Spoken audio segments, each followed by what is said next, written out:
Hey guys, so I am back with another tutorial today. At last, finally got some time for colouring. And I thought what I'd do is I would show you, I've nearly finished this page from Slavic Beauties.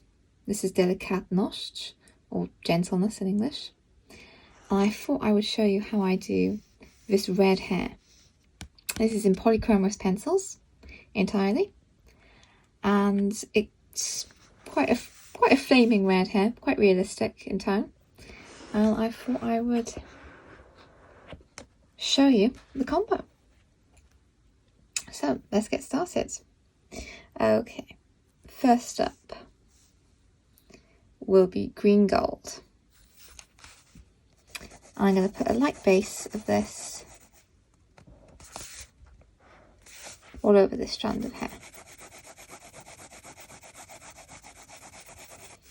Albeit its name is green gold, there is absolutely no green to it whatsoever.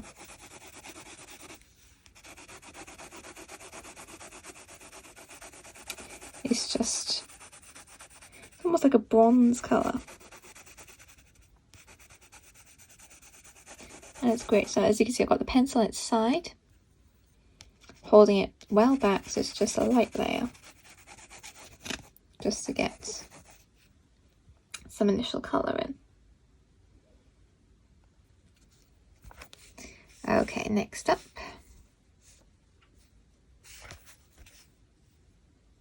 focus is Terracotta.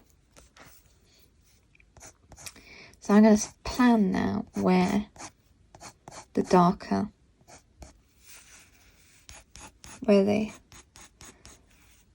parts of the hair are going to be, where the shadows are going to be.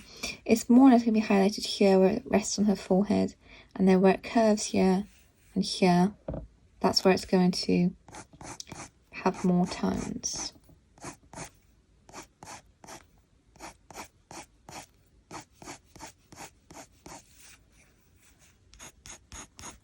As you can see, I'm just flicking the pencil.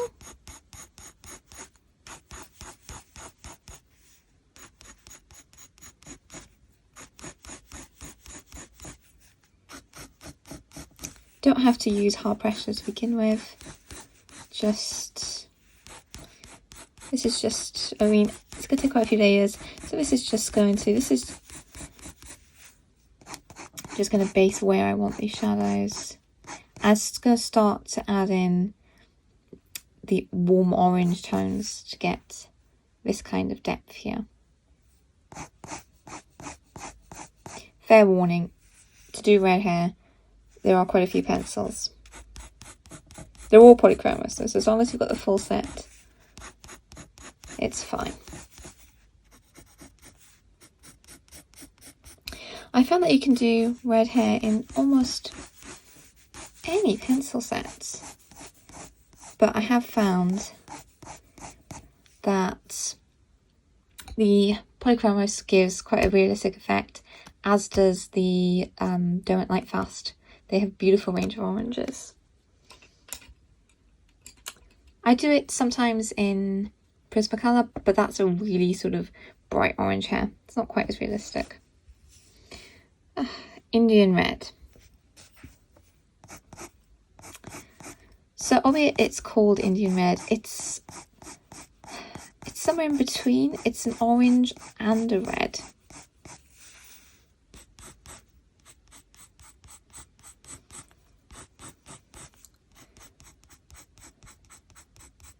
So it's going to deepen these tones, and it's going to start adding in that hint of red.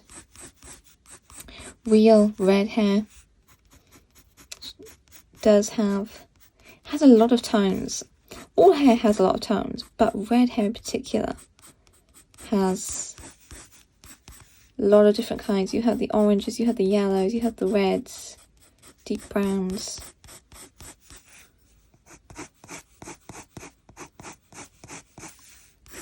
I am bringing some down, so even though this will be the highlighted part, there will be some strands that are slightly darker.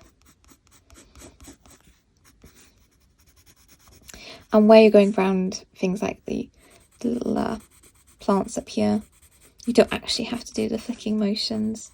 This is mostly in shadow, so you can just use the pencil as you would normally. There won't be as much detail up in these sections because it's hidden by the shadow. And we're going to make this darker up here anyway. Okay.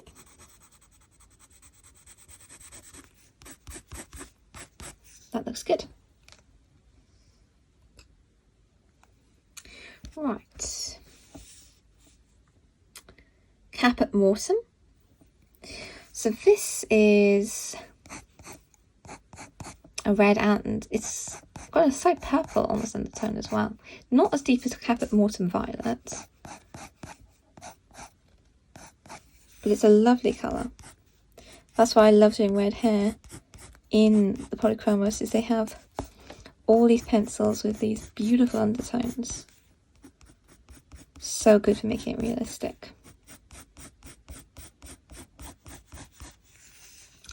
As you can see, I mean, if you've watched The Amazing Colour and Chat with Sammy, exact same technique for the hair. All these quick, long pencil strokes.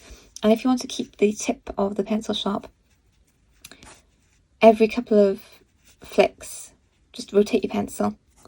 And that way, you'll keep the point for longer. And if you want to know what I sharpen them with, I sharpen them with the official Faber-Castell sharpener, this one. It's got, that's the hole that you can do normal pencils in. And if you want a really sharp point, then I use this little hole up here. They call it for the colour grip. I've got it on my black pencil. It gives, I get comparison. So rather than this long nib, you can do a much shorter one. So you're sharpening less pencil, so your pencils will last longer and you'll still get a really fine point. So I really like that sharpener a lot. Okay. Next up is Walnut Brown. So this is for the deeper sections of hair. So I'm going to concentrate it down here. Don't want to be off camera. And obviously around here, around the flowers, the plants.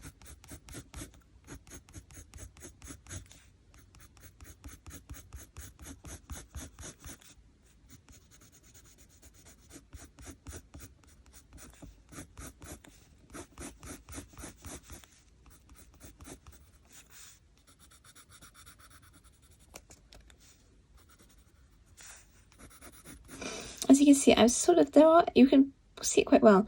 I am leaving sort of these, I'm making strands, I am. So there's sort of locks of hair. So I'm leaving highlights in between some of the shadowed areas. That just adds a bit more depth to the hair, as if to say that some parts are lying on top of others. It's just a little trick I do. You can sort of, you can see it here. You can see where to put a deep shadow there. Just makes it look like that. Right then, so back with the Terracotta. I'm going to blend this out a bit.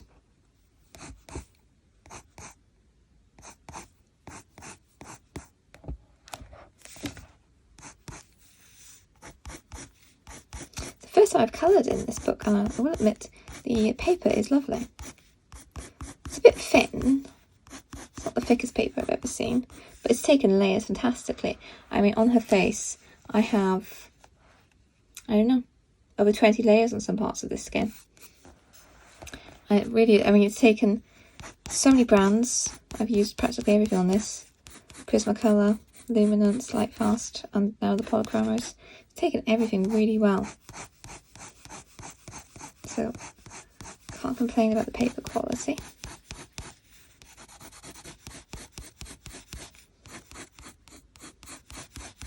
Let's go add some more of those orange tones in.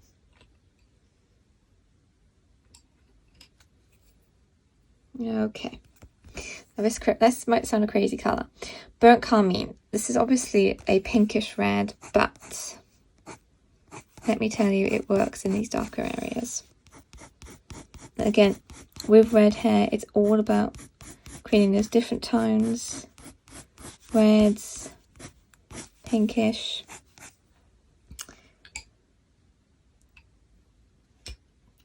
Now we're going to come back with the green gold. I'm going to come over these areas.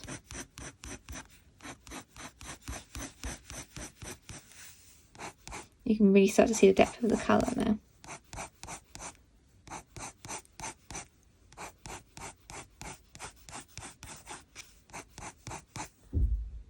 Okay. Right. Next up, dark Naples ochre. So this is a yellow, and I'm only going to bring this into the highlight sections. This blends out the green gold. And whilst it's not a bright yellow, it does really do brighten the highlights. Okay, that's looking pretty nice. Okay, so this is buff titanium. I'm using a wax pencil. It totally blends the oil Polychromos, no problem. But if you just want to use Polychromos, you need the Ivory. I just preferred using this on the page. A little bit, I want to keep the texture of the hair. I just blend it. I'm just blending this highlight just so it's a bit smoother. I'm going to come back over now with the dark Naples ochre and some other colours. But it just means that there's colour there and it's smooth before I start going back adding texture. This is how I would work in pastels. You always add a base to the colour and then add texture on top.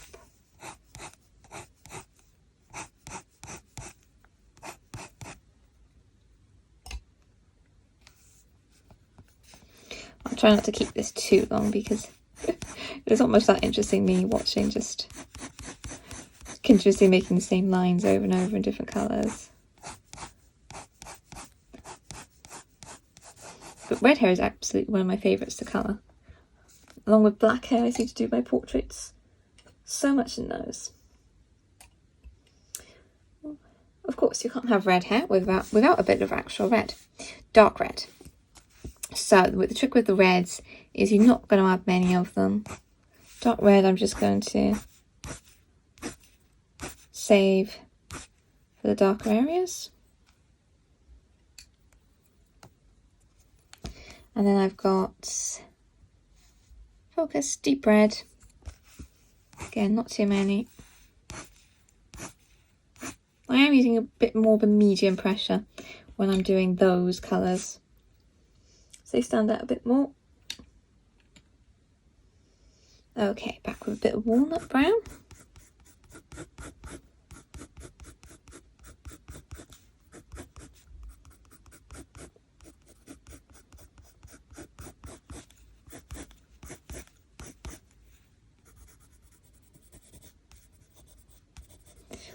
So I'm just really deepening these shadow areas now.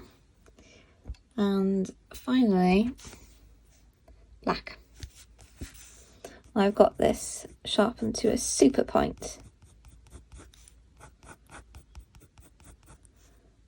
to add in that extra contrast. Again, you don't, where it's little areas like this, don't worry about doing strokes. It's not necessary. Just fill it in. Where you can do strokes, do it like that.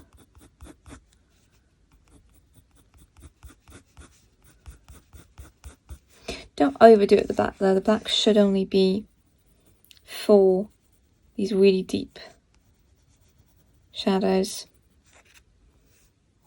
And a bit down here on this. Not too many. I won't add more than that.